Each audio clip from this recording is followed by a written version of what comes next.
one of television's beloved cooking competitions, Masterchef, has become a true institution. Yeah, today we're thrilled to have the esteemed judges, Greg and John, with us following the show's return for its 20th series. As we head over to them now, let's take a look back at some of the best bits.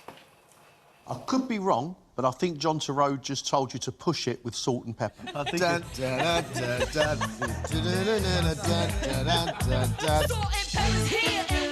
How's the liver? Fine. More of that.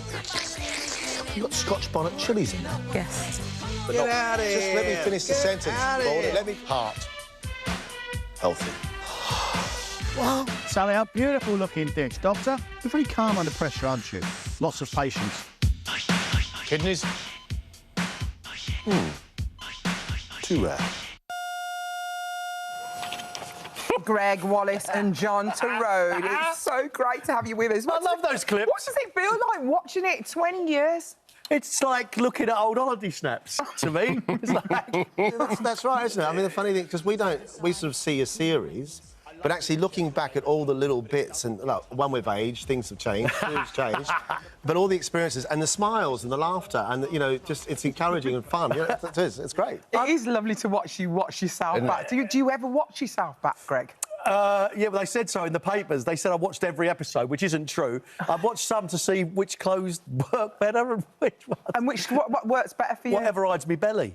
Oh, you haven't got a belly. Whatever covers me belly up. No, but I want to know what the directors are on about when they say, could you do this, can you do that? So you watch back, because you want a better understanding of what they do. Let's go way back then. When it first started, was it pitched to you? Did you have to audition for it? And did you guys know each other beforehand? Yeah, so we knew each other in 1991.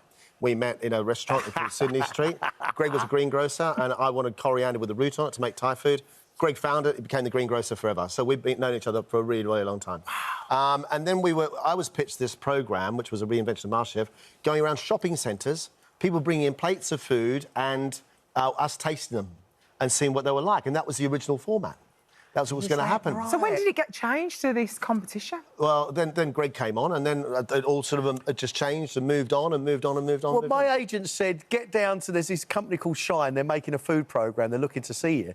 And they just said, tell me about food, which I did. And they said, right, we're going to be remaking MasterChef. They said, we've got a chef. We want someone else. I said, who's the chef? They went, you won't know him. I went, who is it? He said, oh, he's an Australian bloke called John Torode. They went, do you know him?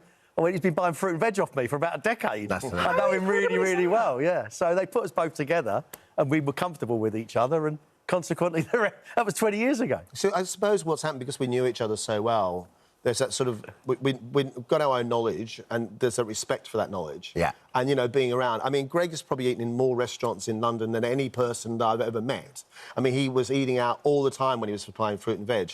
But there's that sort of great knowledge of food and love of food, and sort of me being in the kitchens, that sort of... When that duo comes together, it just worked, and it was great. And we have fun doing it. And it's the show itself has become bigger than both of you put together, really. It's got an entity of itself, but the show wouldn't be the show without you two, would it? Oh, that's very kind of you. It's true, though. It's very kind. We've got a 20th birthday celebration coming up when John's running the kitchen, and we've got black tie. We've got all the previous winners and finalists. Oh, nice. And they asked me to do a talk. 5 minutes they gave me to prepare, and I said, this was never about me and John. It was always about you lot, and it was. It's always about the contestants. You think this show's like launched careers, launched businesses, probably responsible for a lot of jobs related to those businesses.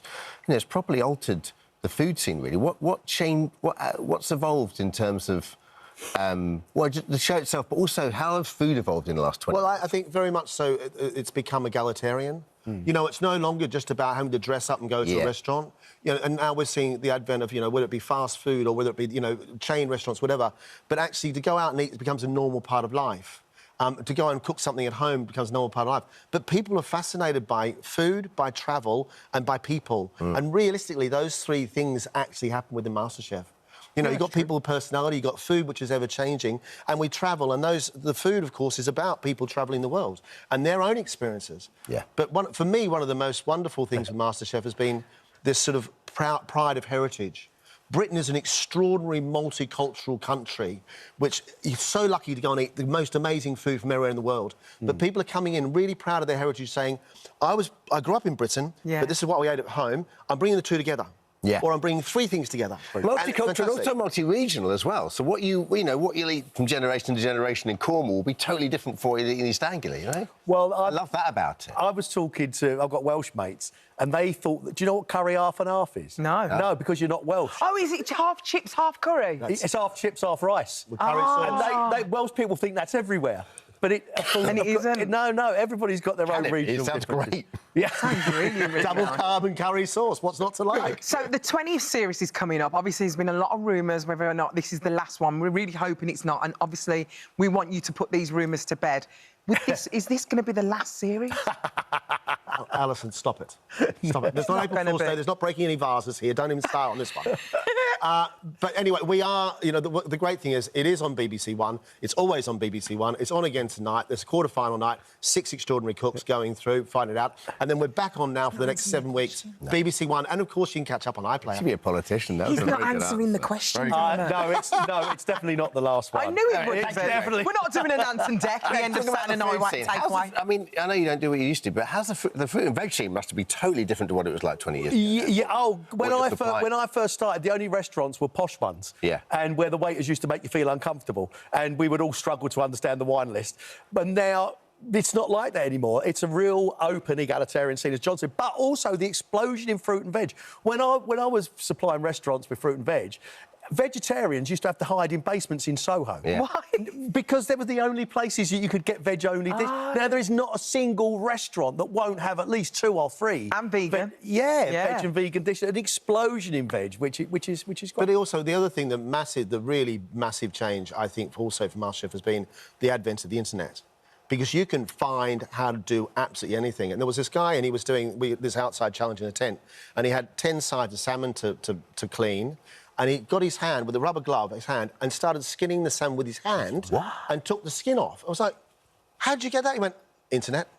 There's all these little tips and tricks everywhere. So we're seeing people doing things. But, I mean, this series, like even last night, or on Wednesday night, we got kaltasha, which is a dumpling. We've got panukkos, which are this sort of little disc. I mean, there's all sorts of amazing new food that we've never seen before. You're so right, because I love cooking from a recipe book, but every now and again I go, I'm not sure how to do that. And once again, I just get the computer or the phone out. And it's there. Yeah. Listen, lads, congratulations on the series. We've got it Masterchef tonight on the BBC One at 7:30 p.m. Brilliant. And then Sure. 3 times next week, and then next couple of It next few won't weeks. be the last series. Thank you, Greg. Not John. exclusive. Loose Women coming up on ITV.